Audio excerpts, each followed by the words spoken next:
Very good afternoon to one and all present here. I am Prakash. Yes. I am currently doing my master's in aquaculture engineering from IIT Kharagpur and a student intern from Maritime Research Center. Currently, I am dealing with, as my colleague said, I am dealing with the study of identification of environmental parameters for the seaweed cultivation. So let's start how my work is gone and what are the things that we are going to learn.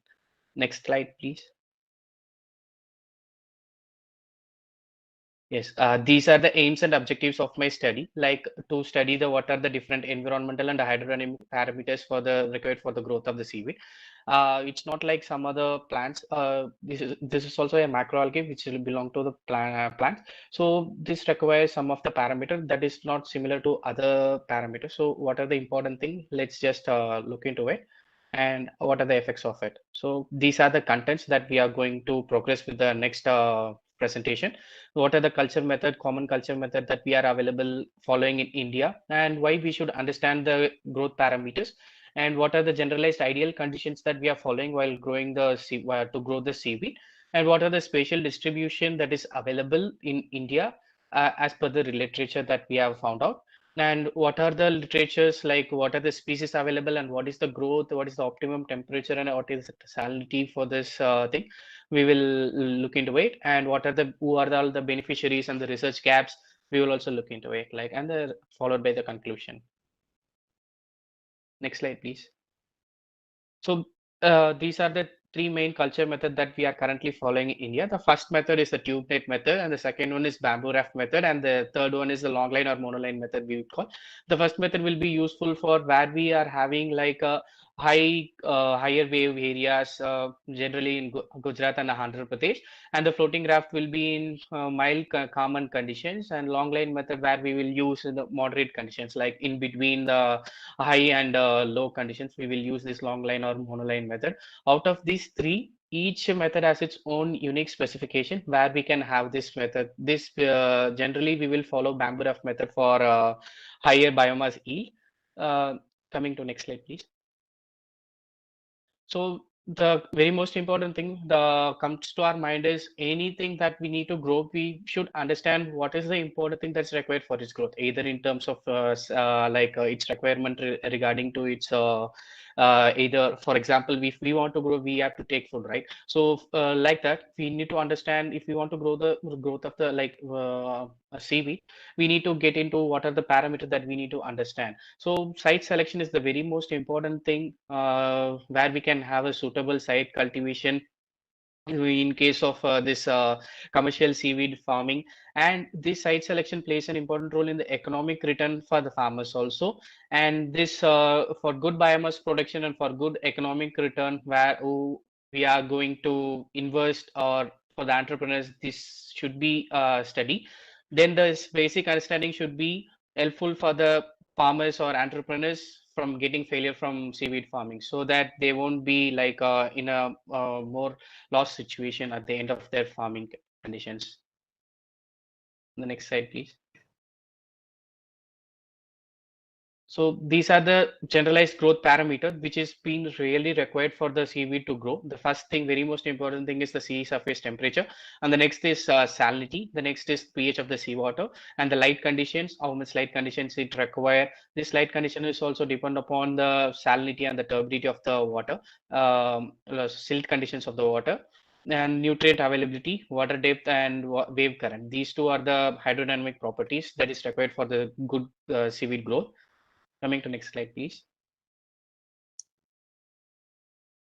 So let us move on to the various ideal conditions that we are generally following in India. The seawater should have salinity, should be more than 30 ppt, and the bottom should be sandy or rocky so that the seaweed can stick into it, like, and then it can grow. The ideal temperature should be between 26 to 30 degrees Celsius, and the area should have a minimum of 1 meter water depth, even also during the low tide, and area with mild water current is preferred so that the seaweed will not get apart from the culture system.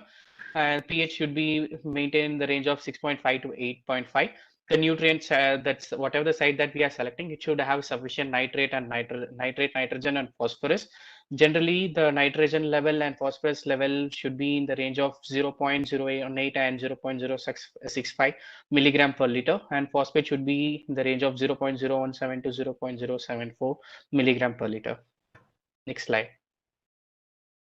So as I mentioned earlier about, it is really important to identify what are the various site conditions that we need to site conditions we have chosen.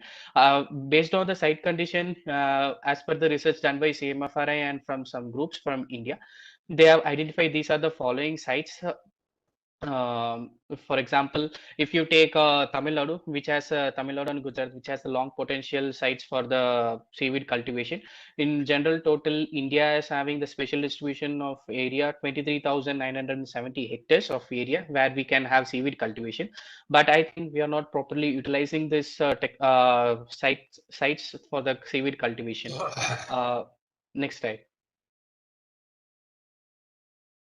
So these are the various findings that we have found from the literature. These are the species, seaweed species, and the temperature and the salinity that is required for this optimum growth, where we can have good biomass yield if we maintain this temperature and salinity. And these are some of the findings. For example, if we take Capopicus halvarezi, which is a red algae, important commercial species of India, it grows in a good condition of temperature around 26 to 28, and the salinity should be in the range of 30 to 33, and floating cage method is preferred for its cultivation. And if you take Gracilaria dura, which is also a red algae, 26 to 31 temperature is required, 30 to 36 salinity.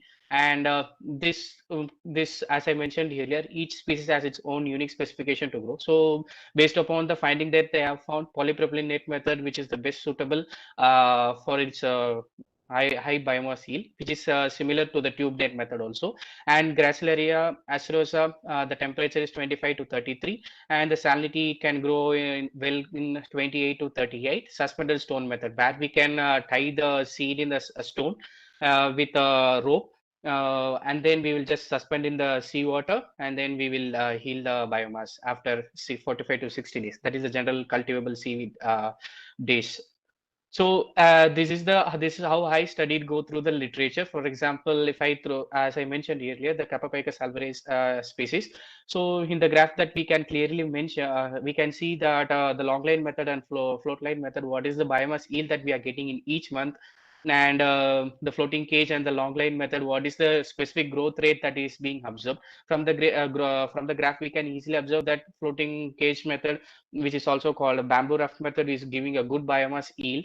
So based upon these kind of researches, they have found out like what are the important species, important parameters, and what is the important cultivation method, so that within the particular stipulated time, how much biomass yield can we can absorb. So this is the very most important thing. So when we get the high biomass yield, the economic return will also be good, right? So next slide, please. And from the economic important species of India, these are the species which are still to be addressed from the addressed. So the further research has to be done on these species also, so that we can make use of all those spatial lands.